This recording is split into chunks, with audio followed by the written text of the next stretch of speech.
So I got invited to crew on that boat for 9 months, which is a pretty awesome adventure experience. I'd done sailing, normal holiday sailing in rivers and lakes, so I'd never done ocean sailing. So I was really stretched and challenged and excited. But after about, 10 days into the trip, he just called the crew. There were 5 of us crewing. And he said, I've seen that the weather pattern is looking pretty grim. And we're heading into a pretty serious weather pattern. So what we're going to do is put up the stormsail. That's the storm sail. And then if it deteriorates, we're going to go bare poles. Now, when you go bare poles, that's pretty serious. And sure enough, we ended up going bare poles. He pulled us all into the saloon in the bottom of the boat and said, I've never been in a storm quite this big before. And he's like this massive experienced sailor. So he said, look, I think we're okay because ship's pretty strong and there's no dangers. There's no islands, no reefs. There's nothing to crash into. But we got to ride this out. And sure enough, it was a massive storm. For about 3 days, we've got blown back 80 to 100 miles from our planned route. So the big thing I remember was a growing sense from it, this will be cool, to a little bit more serious, and then an increasing sense of fear. And I think that was a dramatic one, but fear is a more common than ever feature of our humanity. And so it made me think of Psalm 27. And Psalm 27 reads, "The Lord is my light and my salvation. Whom shall I fear?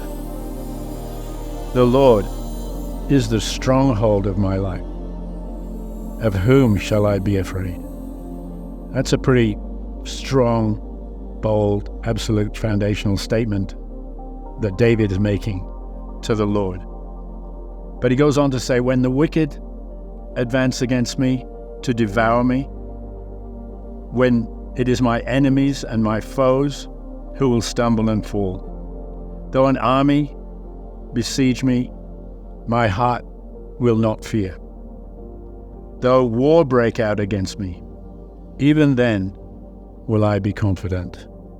Based on what? Based on the fact that I know the Lord, and He is my life, He is my salvation, and He is my refuge.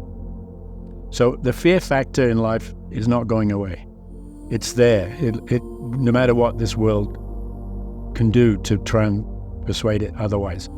We can fear our enemies. We can have fear of our circumstances. But probably the most pervasive fear is that fear in our hearts, in our sense of self-confidence. So fear can be an enemy. Fear can be context, environment, culture. But fear, the deepest fear and the deepest challenge to our humanity is that inner fear.